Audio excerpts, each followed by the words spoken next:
السلام عليكم ورحمة الله وبركاته. أعوذ بالله من الشيطان الرجيم.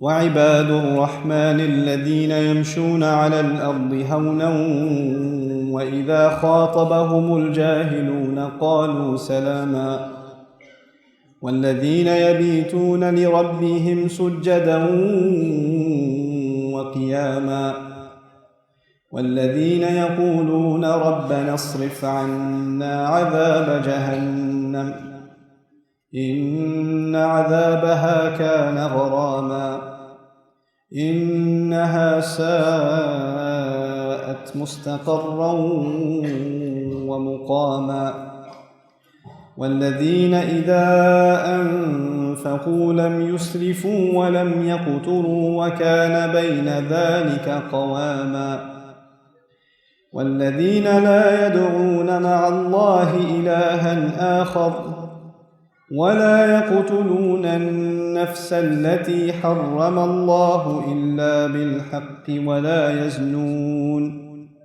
ومن يفعل ذلك يلقى أثاما رب اشرح لي صدري ويسر لي أمري واحلل عقدة من لساني يفقه قولي فالحمد لله رب العالمين والصلاة والسلام على سيد الأنبياء والمرسلين وعلى آله وصحبه أجمعين.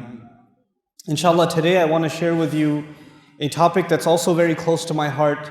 Yesterday I talked to you about Ramadan and preparation for Ramadan, and today is actually a little bit of a different topic. I wanted to talk to you about the last ayat of Surah number 25, Surah Al-Furqan.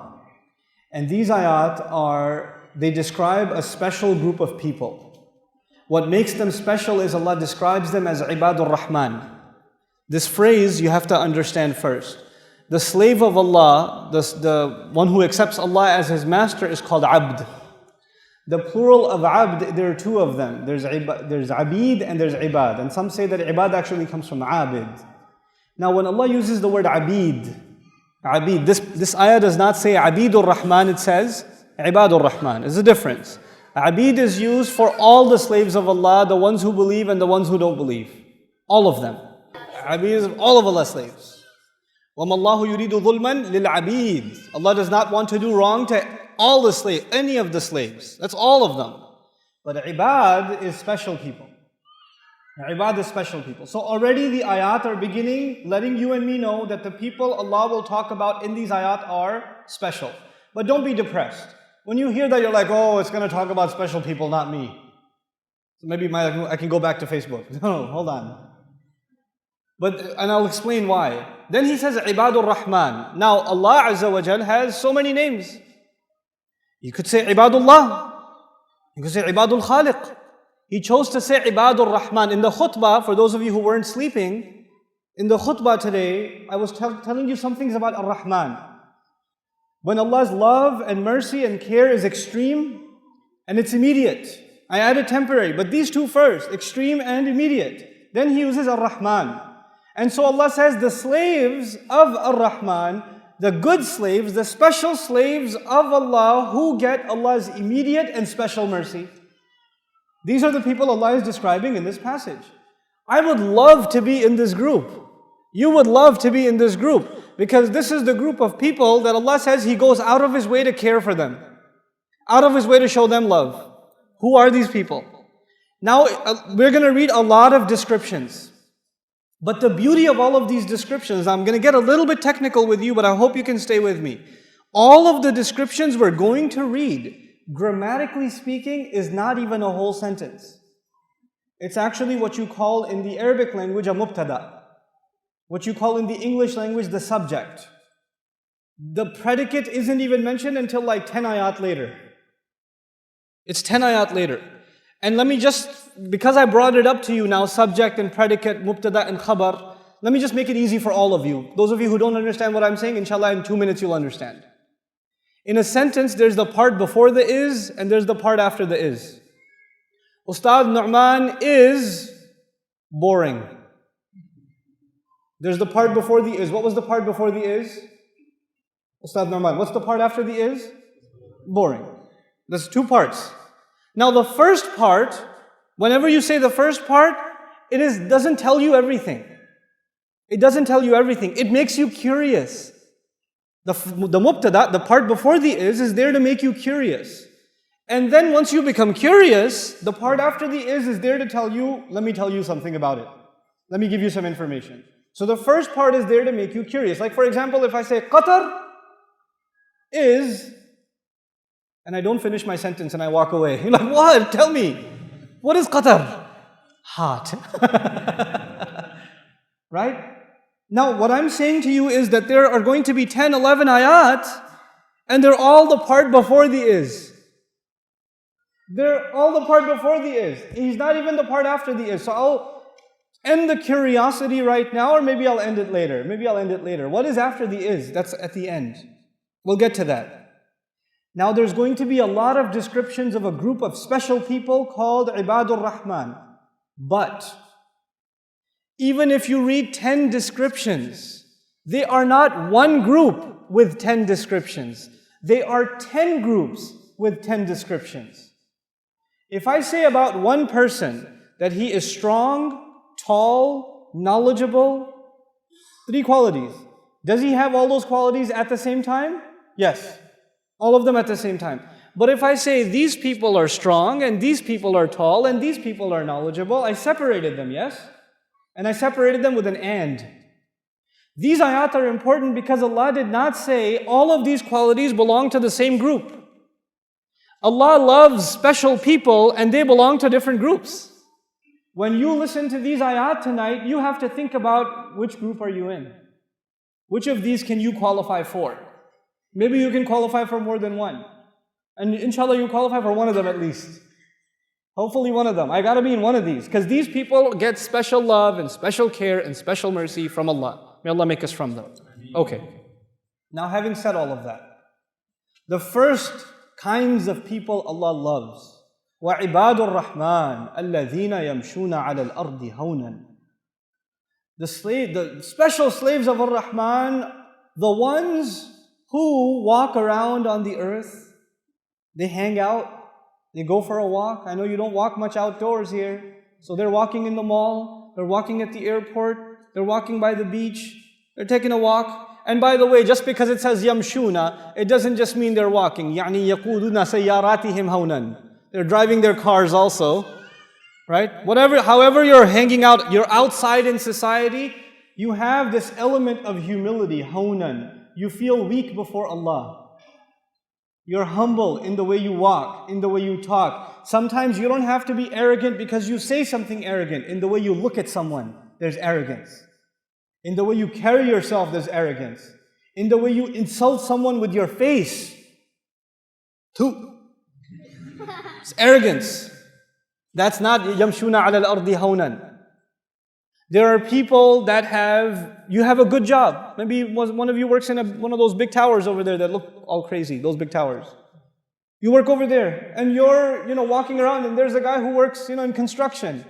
He picks up bricks or cleans the street or something. And he gets too close to you and you're like, wait man, dirty.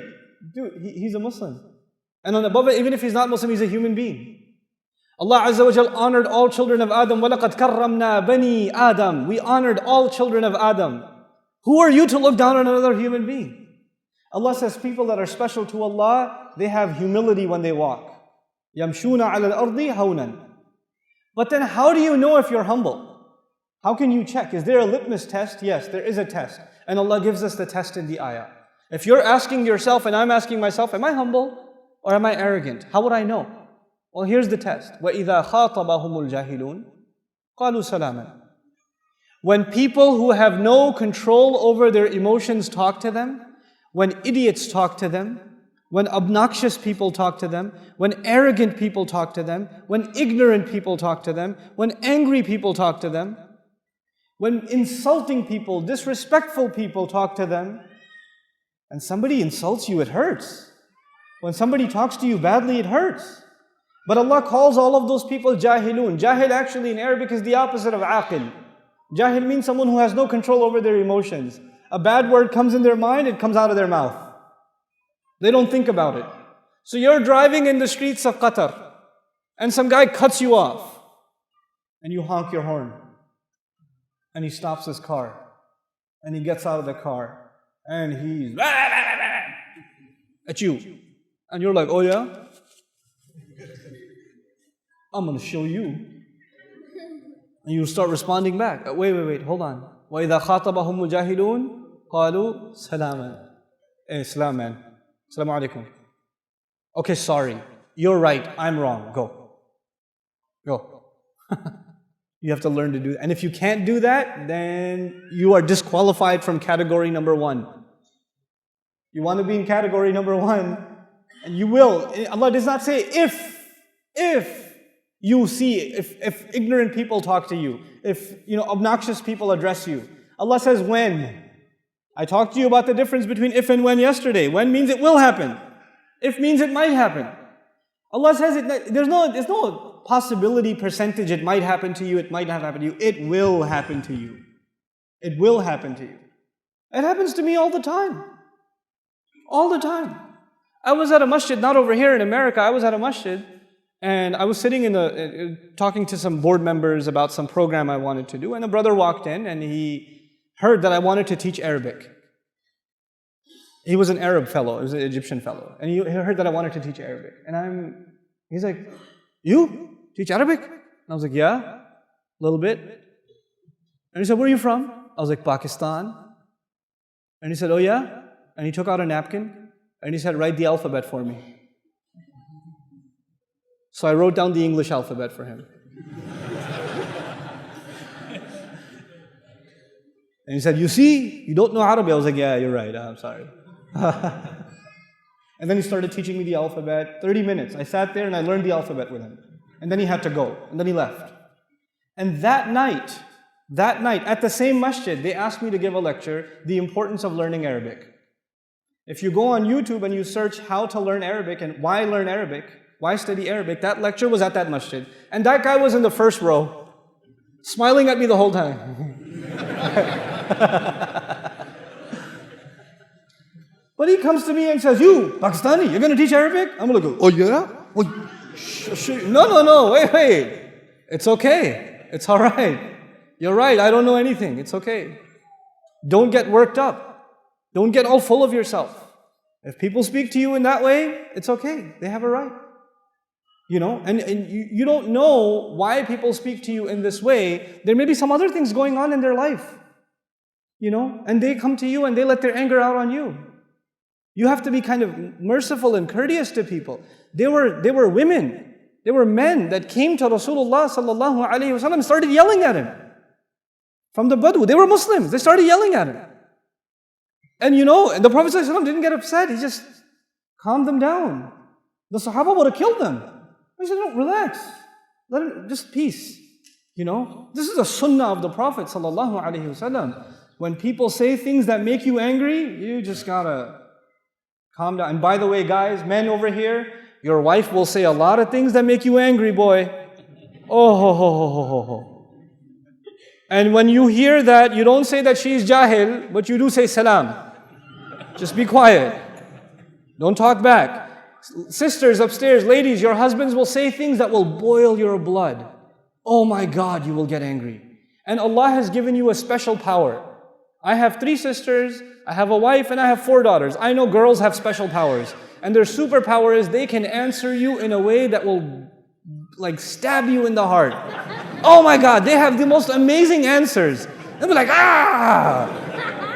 But you, sisters, when your husband is out of control and he's becoming too emotional or too angry, shh, salam.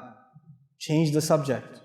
And salaman, qalu salaman does not mean that Allah says you have to say salaman, somebody's fighting, we're like, hey, salaman. Not like that. That's not what that means. Let me tell you what salaman could be a hal here in grammar. You know what that means? They speak calmly.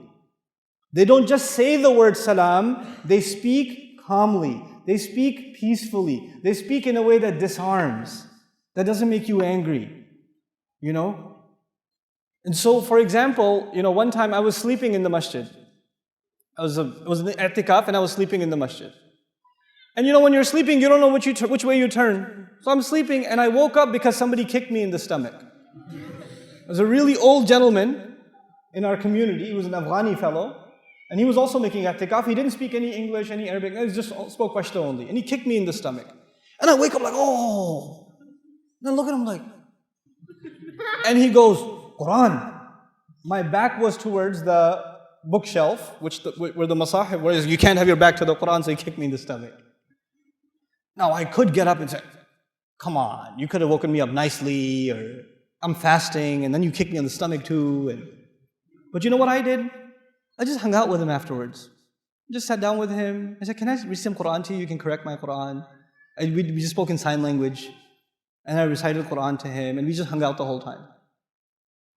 You have to deal with people peacefully. You have to calm down when you deal with people. You will meet all kinds of people, all kinds of temperaments. Some of you are stuck with a boss. Inna lillahi wa inna ilayhi raji'un. Like he's always angry. He wakes up angry. He's eating and he's angry. He's angry when he's smiling, even when he's angry. You have that kind of a boss. But you know what? You have to learn to deal with it peacefully. Peacefully. You have employees. Some of you are teachers. You have students that make you angry. You got to calm down. You can't get angry in the classroom. Rasulullah sallallahu alaihi wasallam we were told, "Inni bu'ithtu mu'alliman." He says, I was sent as a teacher. He's sent as a teacher. He never got angry at people. Not unnecessarily, never. His servant is telling us that he lived with him, and he never told him, why did you do this? Why didn't you do this? The entire time. SubhanAllah. And that's your slave. That's not even your employee. That's your slave. He never said this to them. So qalu salaman is really important. And why is it important? Because the next time you have to force yourself to be humble and calm things down and not respond in anger, then you tell yourself, I'm doing this because I want to be from Ibadur Rahman.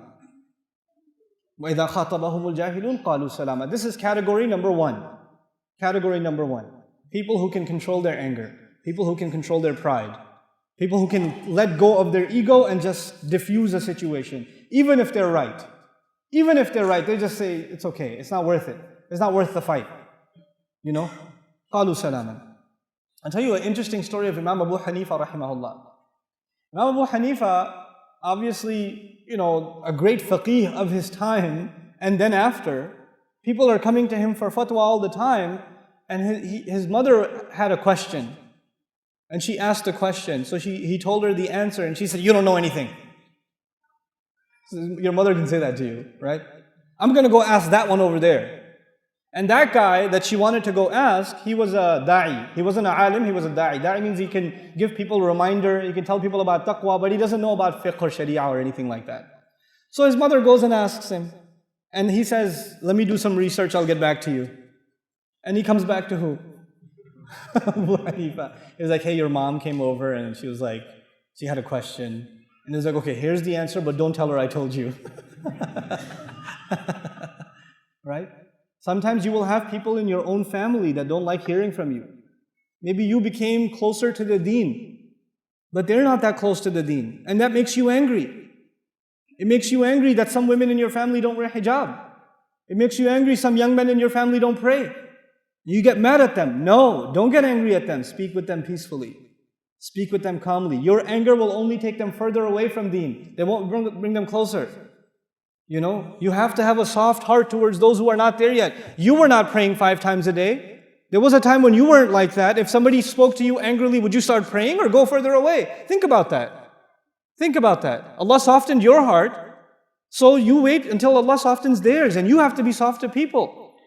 I remind people that Allah Azza wa Jal told Musa alayhi salam to be nice to Fir'aun. To be nice to Fir'aun. Fir'aun tried to kill Musa alayhi salam when he was just a baby. Fir'aun killed thousands of babies every year. He called himself God. There are so many reasons to hate Fir'aun. And Allah says, when you go to him, وَقُولَ لَهُ قَوْلًا لَيِّنًا.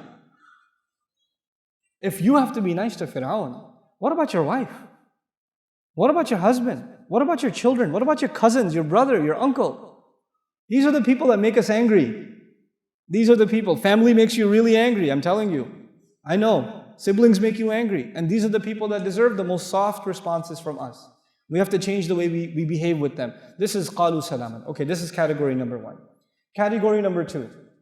وَالَّذِينَ يَبِيتُونَ لِرَبِّهِمْ سُجَّدًا وَقِيَامًا. And there's another group of people who are special to Allah. They spend the entire night either in sajda or standing. Qiyamul layl, tahajjud. Everybody's like, okay, next category. I can't do this category. This one's... You know what's amazing? If you say someone is really close to Allah, then you think this person must make tahajjud. And Allah in this passage says someone who's really close to Allah, first category is not the people of Qiyamul Layl. First category is who? People who control their anger. You see how much He loves? He loves the people who control their anger even more than the people that spend the whole night in prayer. Subhanallah. وَالَّذِينَ يَبِيتُونَ لِرَبِّهِمْ سُجَّدًا وَقِيَامًا. Okay, give me the third category. He says, وَالَّذِينَ يَقُولُونَ رَبَّنَا اصْرِفْ عَنَّا عَذَابَ جَهَنَّمَ. It's so beautiful, this category. There's a group of people Allah loves because the only thing, they just ask Allah, Ya Allah, I don't want to see Jahannam. I don't want to take me away from Jahannam. I don't want to be turned away from it. إِنَّ عَذَابَهَا كَانَ غَرَامًا إِنَّهَا سَاءَتْ مُسْتَقَرًّا وَمُقَامًا. Its penalty is very heavy. It's a huge penalty. I can't bear it. I can't even think about Jahannam. It is a terrible place to be for a little while or for a long time. I have to explain this part to all of you. It is a terrible